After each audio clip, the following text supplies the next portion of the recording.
السلام علیکم ورحمۃ اللہ وبرکاتہ۔ Class 10 subject biology. آج ہم چیپٹر نمبر 6 جو جینیٹکس اینڈ انہیریٹنس والا جو چیپٹر ہے اس کی ہم ڈیفینیشنز ڈسکس کریں گے۔ تو سب سے پہلے چیپٹر کی شروع میں ایک ڈیفینیشن ہے جینیٹکس۔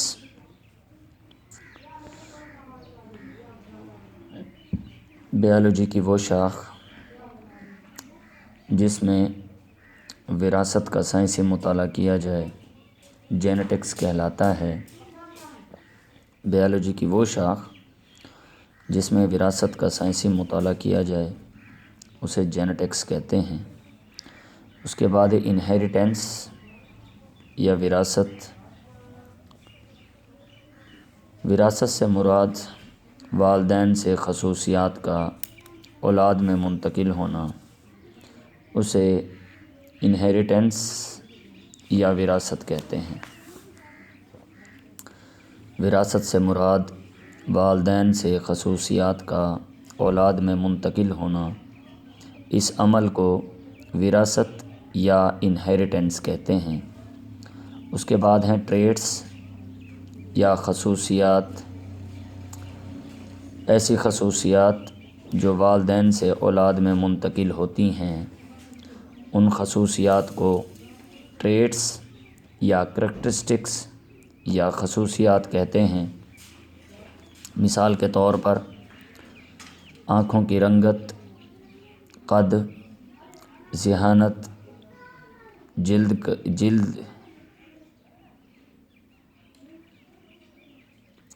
جلد کی رنگت، اور جو کان کے لو ہوتی ہیں وہ یا تو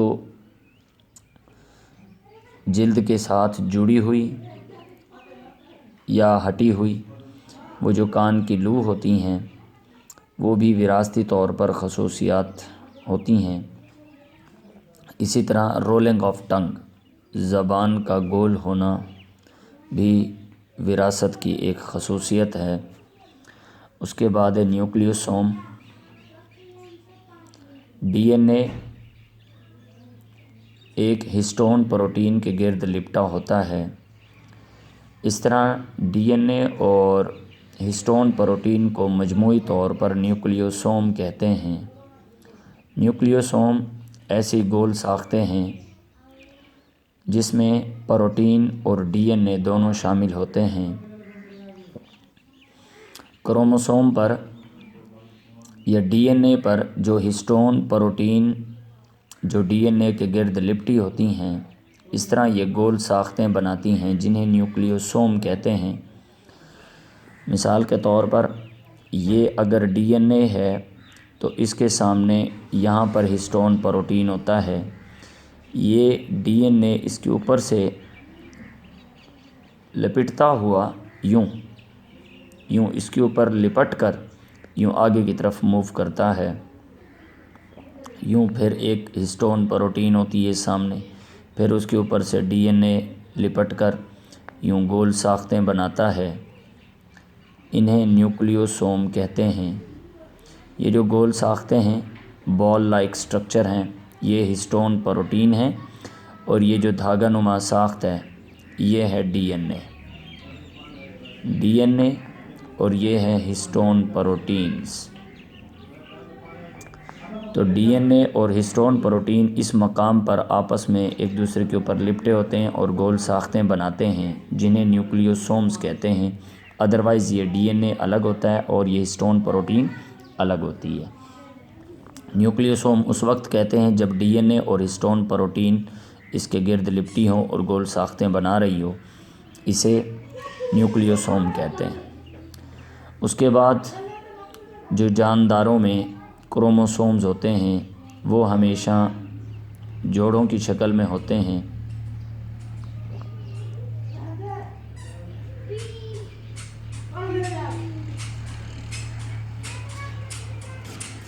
یہ دو ہومولوگس کروموسومز ہیں، اس کا یہ بازو کرومیٹڈ کہلاتا ہے اور اس کا یہ والا بازو کرومیٹڈ کہلاتا ہے۔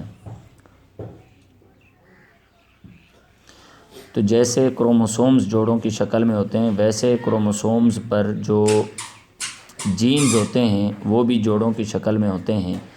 تو کروموسوم پر وہ مقام جہاں پر جینز موجود ہوتے ہیں لوکائی یا لوکس کہلاتے ہیں۔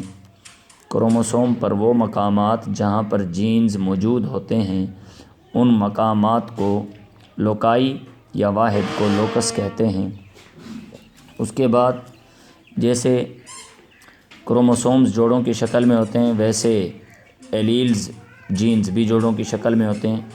تو ایک جو جین ہوتا ہے اس کی ایک ساتھ میں متبادل صورت بھی ہوتی ہے۔ تو ایک ہی جین کی دو متبادل صورتوں کو ایلیل کہتے ہیں، جیسے اے کیپٹل اے اسمال، یہ اس کی متبادل صورت ہے، یہ اس کی متبادل صورت ہے۔ اسی طرح اے کیپٹل اے اس کی متبادل صورت ہے، یہ اس کی متبادل صورت ہے۔ تو ایک ہی جینز جیسے کروموسومز جوڑوں کی شکل میں ہوتے ہیں ویسے جینز بھی جوڑوں کی شکل میں ہوتے ہیں، اور ہر جین کی دو متبادل صورتوں کو ایلیل کہتے ہیں۔ ایک ہی جین کی دو متبادل صورتوں کو ایلیل کہتے ہیں۔ اس کے بعد جینوٹائپ، ایک فرد میں جو جینز کا مخصوص کمبینیشن ہوتا ہے اسے جینوٹائپ کہتے ہیں۔ ایک فرد میں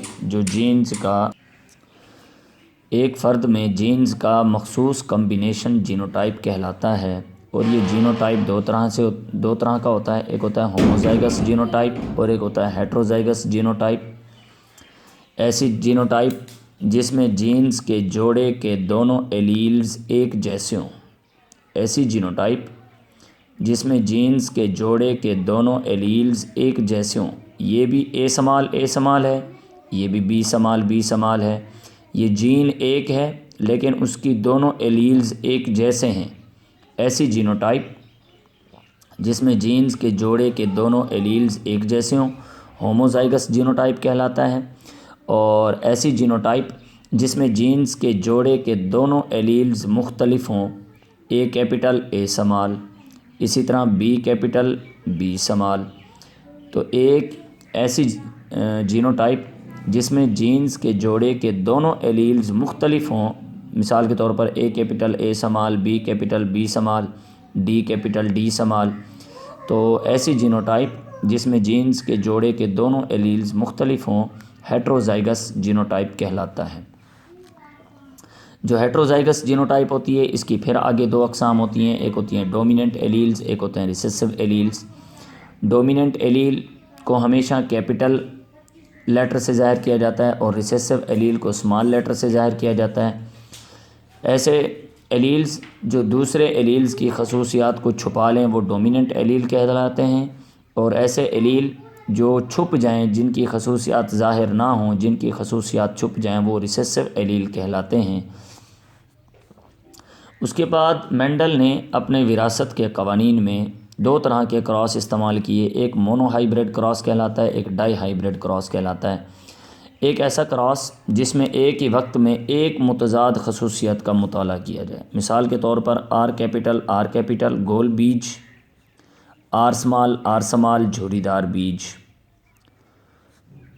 تو اگر ایک وقت میں ایک ہی متضاد خصوصیت کا مطالعہ کیا جائے، ان کا کراس کروایا جائے تو اسے کہتے ہیں مونو ہائیبرڈ کراس۔ یہاں پر صرف بیج کی شکل کی بات ہوئی ہے، بیج کے رنگ کی بات نہیں کی گئی۔ تو ایسا کراس جس میں ایک وقت میں ایک ہی متضاد خصوصیت کا مطالعہ کیا جائے اسے مونو ہائیبرڈ کراس کہتے ہیں۔ اور ڈائی ہائیبرڈ کراس ایک ایسا کراس جس میں ایک وقت میں دو متضاد خصوصیات کا مطالعہ کیا جائے۔ اب دو متضاد خصوصیات کیسے؟ یہ بیج کی شکل، یہ بیج کا رنگ، یہ بیج کی شکل، یہ بیج کا رنگ، کراس۔ آر سمال بیج کی شکل، وائی سمال بیج کا رنگ۔ ایک وقت میں جب دو متضاد خصوصیات کا مطالعہ کیا جائے تو اسے ڈائی ہائیبرڈ کراس کہتے ہیں۔ آج کے لیے انشاءاللہ اتنا ہی، نیکسٹ ٹاپک کے ساتھ انشاءاللہ کل حاضر ہوں گے۔ اللہ تعالی ہم سب کا حامی و ناصر